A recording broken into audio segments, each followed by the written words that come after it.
Jó napot kívánok! A Barabás Antik újabb videóját látják.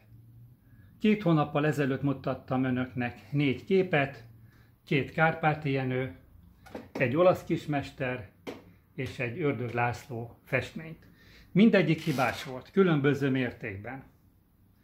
A Kárpáti Jenő Dunai tájképénél jobb oldalt a vászon sajnos lejött a vakrámáról, ez gyönyörűen vissza lett téve, a kép meg lett tisztítva, hátulról le lettek kezelve,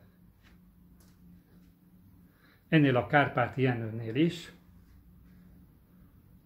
a kép széle már le volt csúszva a vakrámáról. Ezeket szépen visszatette a restaurátor, lekezelte a kép hátulját, majd egy másik restaurátor pedig gyönyörűen megtisztította.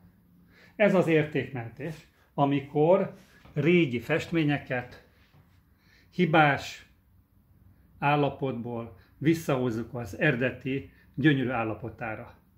Ez a kép, amit egy olasz kismester készített, Velencéről, pergett.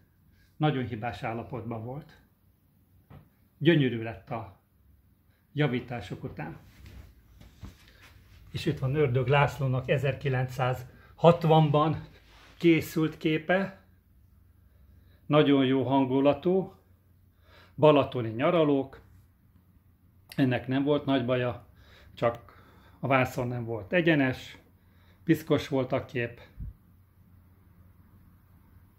és sikerült gyönyörű, szép, eredeti állapotába visszahozni. Ez az értékmentés.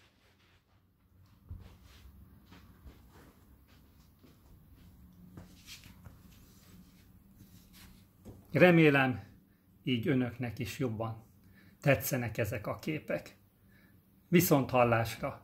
www.barabasantik.hu